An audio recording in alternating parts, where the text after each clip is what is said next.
Hey everyone, Cooper here, host of the fine podcast you're listening to. I just want to let you know that the episode you clicked on has a format that is very heavily inspired by a podcast called The Bookening. To be clear, our thoughts and opinions in this episode are our own, but the format is very similar to this podcast.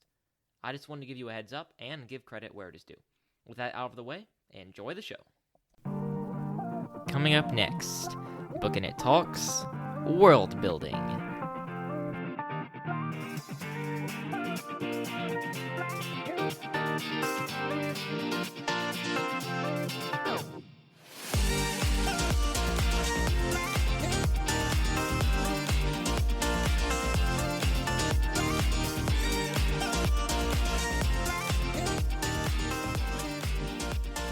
Hey everyone, and welcome back to Booking It. I am, of course, your humble and eloquent host, Mr. Cooper Cobbs, and joining me today is my good friend, Mr. Matthew Killingsworth. How you doing, Matthew? Howdy. Good. Well, here we are, Matthew and Cooper, doing the Cooper and Matthew show. Matthew Cooper show, oh, yep. Gosh. You know, honestly, I don't really care at this point. I just do it for the jokes. For the jokes, because so many people are laughing, Cooper. I know, right? So many people. I think I'm still winning the poll, though, on Cooper and Matthew. That's because you voted with the Booking It profile. Yeah, and you voted with like 3 other profiles, so... Well, no, I don't know if that's... I don't have 3 profiles. Until I changed them, yeah, you did. All right. Anyway, we're here. We're talking about world building, so we're not really doing a book, but we're just taking a abstract topic. So... I don't know if you bring any baggage to this, Matthew. Anything you want to say, your history with world building? Harry Potter. Yeah? What about Harry Potter? I think it has good world building. Well, okay, also first, I want to ask you this. Is world building like an actual term, or is it something that you just kind of coined and started saying? No. It's definitely a term. Okay. Do you think I coin all my terms, Matthew? Kinda. Wow. You're making me feel bad about myself now. No, it should be a compliment. No, I know it is. If you take it like a compliment. I mean, whatever you want. Yeah, the iceberg principle that we're about to talk about, I came up with that one. Okay, I didn't. I wouldn't know if you did or didn't, honestly. Yeah. Anyways, no. Like generally, I want to say this real fast. Generally, when I spell something, Matthew accepts it as fact for some reason. When you spell something? Yeah, except when we're playing Scrabble because you're a cheater. That's right. Matthew learns to challenge everything. I got Cooper a shirt last year for his birthday that said, I make up words on Scrabble. I mean, I nearly fell out of my chair. Oh man, that was a good shirt. Anyway, sorry, I interrupted you. Okay, before we say, like, talk about anything else about world building, why don't you define your coined term world building? Just for everyone. Definitely not for me, because I know what it is, but for everyone who doesn't, you know? Yeah, I get what you're going at. I think world building is just the way a creator creates a world that is not of this world, basically. So it's creating a either backstory or a whole other universe or a whole other nation or continent or land, and just basically builds it out of nothing, and how they accomplish that. Okay, so would you say world building, obviously good world building would require like thorough and complete world, not like a partial, unsure, undefined world. Exactly, thin world, yeah. In most cases. But then would you also say that better world building would be like a thoroughly created world faster, or a thoroughly created world over a long period of time? I don't really know. I don't think it really matters as long as it's thorough and complete. Okay, because I just think of like a couple things, like Harry Potter, for example. Mm-hmm. I'll just use that because I think that has really good world building. No, I agree. And I think she does it. I mean, obviously she adds more and more every story, but I think right at first in the first book is where she really builds up the whole world, and that's like the base that you go off of when you add more to all the other books. Because if you just read if you read book 4 and they just talked about, I don't know, something totally random, like goblins or something, you would be like, well, goblins, those must be like really creepy guys that live in caves. Well, actually, they're like businessmen that work at the bank. And so it's like like you gotta like you wouldn't understand all the terms they use if you didn't read the first one.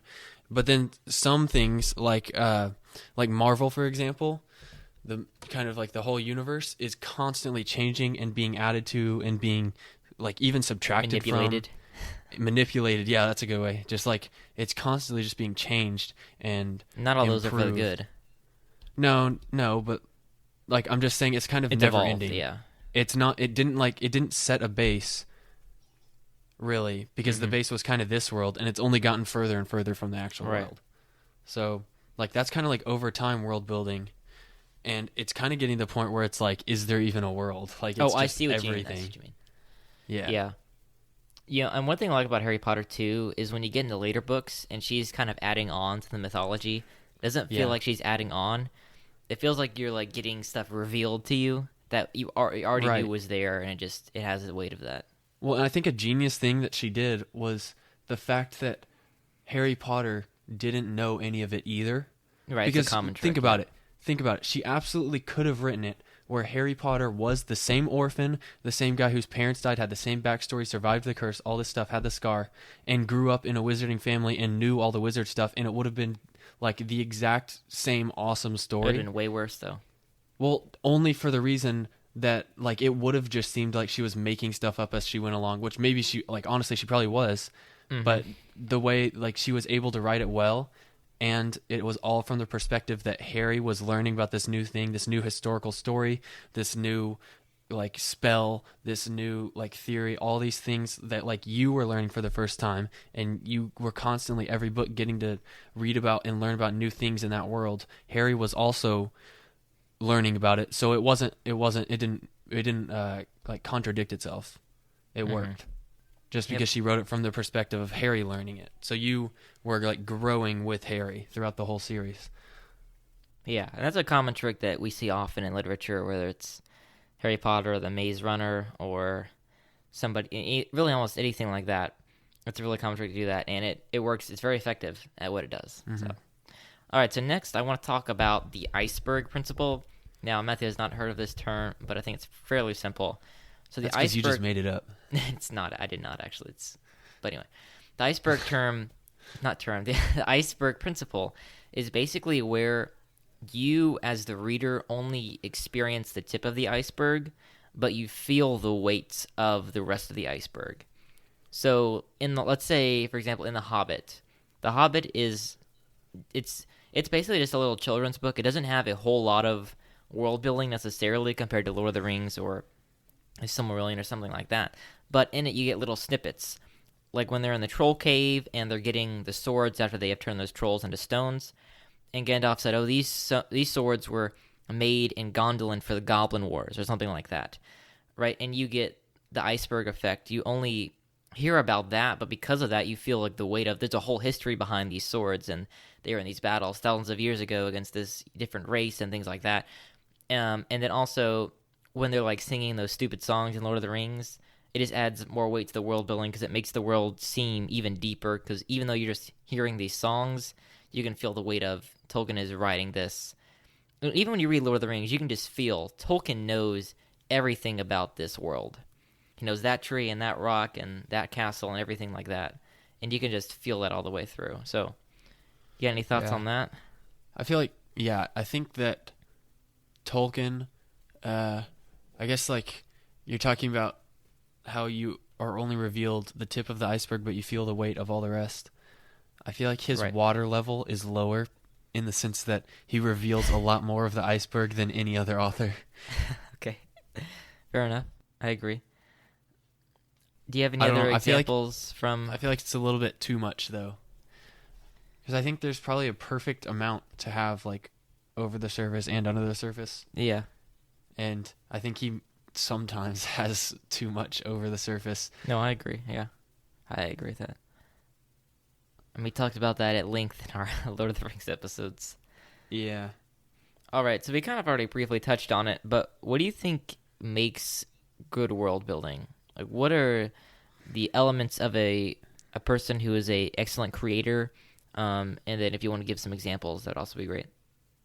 Okay, so Yeah, I was kind of asking about what you thought earlier, but I guess I'm just gonna say like what I think about this. I think that it is very important to obviously have like, uh, like complete, thorough, well thought out world building. Yeah. But I think that the timing of it, and I don't mean like the exact time uh, that you build the world. I mean like how long it takes and how long you spend doing it when writing a story.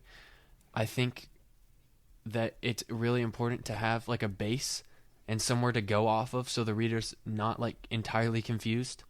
Even though like it's fun to have like mysteries about a lot of things or some things, just depending on what you're writing, but it's not fun to just be confused the entire time. No, and for sure. You're not going to enjoy that. So you have to have like a base to go off of, but also just the time you spend establishing that base.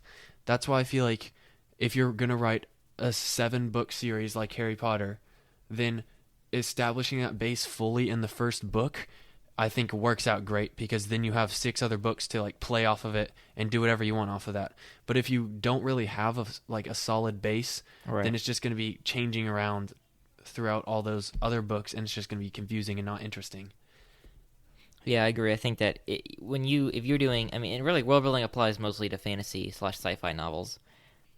It doesn't really apply as much to other if things. it takes place in our world, then you don't really need to build that. You can kind of just assume that the reader already knows how Right. this world works from being which in is it. which is again a problem with Tolkien. Like, I've heard a piece of writing advice before. It's don't tell us the grass is green. Tell us what we need to know, kind of thing. And Tolkien, I think, falls on the side of telling us the grass is green. But I agree with you. Because I mean, yeah, like Harry Potter and Tolkien's Middle Earth are both like kind of spin-offs of the world we have, and probably a lot of like stories that are made up are like that. Oh, But yeah. like the same like principles apply. Gravity for the most part, unless it's like Wingardium Right. Leviosa, and like grass being green, trees, like people looking like people, like those kind of things. Like, and that's how kind of like J.K. Rowling built her base, was by adding what she needed to add, like telling you, okay, so there is actually a whole nother world you don't know about. I'm going to tell you all about this, and here's how you get in through this little like brick wall behind this bar, and that's how you get in, and here's all the stuff about it. Yep. But she didn't say like, oh, but everybody's heads were still the same shape, and everybody still had 2 feet, and like all like, because that's just Right. assumed. And then if you need to add more, add more. But yeah, Tolkien did kind of like make sure everybody knew exactly what it was like, when if he had Yep. maybe like left out stating all the obvious things, then we would have still gotten the same picture. Yeah, I agree. Yeah, I think going back to what you said earlier, having a strong foundation. If you're creating a fantasy novel or sci-fi novel and you're making a whole new world, spend time in the beginning before you even start writing. Get maybe the outline, the characters, but start developing your world, the places, the histories, the timelines, that kind of thing. Because if you don't, the iceberg principle is still like it's gonna your world's gonna be feel really thin if it doesn't feel very thick. Like, so when I wrote my infamous speech last year about the history of the fantasy novel, it was an interesting speech. But what I learned when researching was right around the time when Tolkien started writing. Right before him, a lot of pulp started to happen, which is basically, it's all sword sorcery. So just a bunch of heroes, morally gray heroes going on adventures, and just Fighting imagine dragons. James Bond, but in fantasy is kind of what it is. And all of the worlds really were just kind of propped up for the story. Like, nobody really cared about them. But when Tolkien came, he kind of started a whole new genre of fantasy, well, he started a whole new different strain of fantasy and different influences, because he really focused more on the world building and wanted to, basically, fantasy's purpose is to have people escape this world and go to another world. And so he wanted to make that world feel fully developed. And so one of the things I love about this is Andy Wilson said on his podcast, he wrote the books, 100 Cupboards books. You're familiar with these? I don't know if you read them or not, but... Which one's Indy Wilson? Yeah, 100 Wait, Cupboards. didn't we watch his videos one time? One time, yeah. He wrote a series Yeah. called The 100 Cupboards. No, I haven't. No, I haven't read Are you just familiar with him, though? Yeah. Yeah, well, anyway, what he did was basically just a quick plot. basically this boy goes to his uncle's house, and in the attic he finds 99 cupboards that each lead to different worlds. And even though he knew he wasn't going to use every single one of these worlds, he created like a whole backstory and a place for all of these worlds. And so it really comes through to where even when he's briefly describing a door here or a cupboard door there and what it looked like past it, then basically it comes through as really cool, and it has a lot of weight behind it, and he had a very, very strong foundation. And when you're building on it later on, then it just seems even stronger. Like I said earlier, it feels more like you're revealing things instead of taking away. So Yeah. I think next, my final question is, how would someone go about creating a good world, in a sense? And if you have any examples as well to back that up. I got to think of another example besides Harry Potter. I've said it too much in this one. How would someone go about creating a good world? Well, okay, so we've talked about like what good world building looks like, and I described that as thorough and well thought out. So I think if you're going to create a good world and build a good world, then you need to think things out and make sure that they're going to be thorough. So like thinking, maybe not to Tolkien level, like you don't have to, but I mean, if you want to, that's cool. Don't do that. Don't like, create languages. I mean, unless you want to. I mean, Unless whatever. you want to, But Cooper, don't crush these kids' dreams. I'm sorry. Well, just I don't know, just like outlining characters as much as they need to be. If they're a main character, then obviously you got to have like where does their story start and where are they going, and then I mean we'll talk more about characters in future episodes. But then also just with just kind of the importance level of everything in the story. If you have like say a really important object, for example, I'm going to use Narnia for example, like maybe the wardrobe or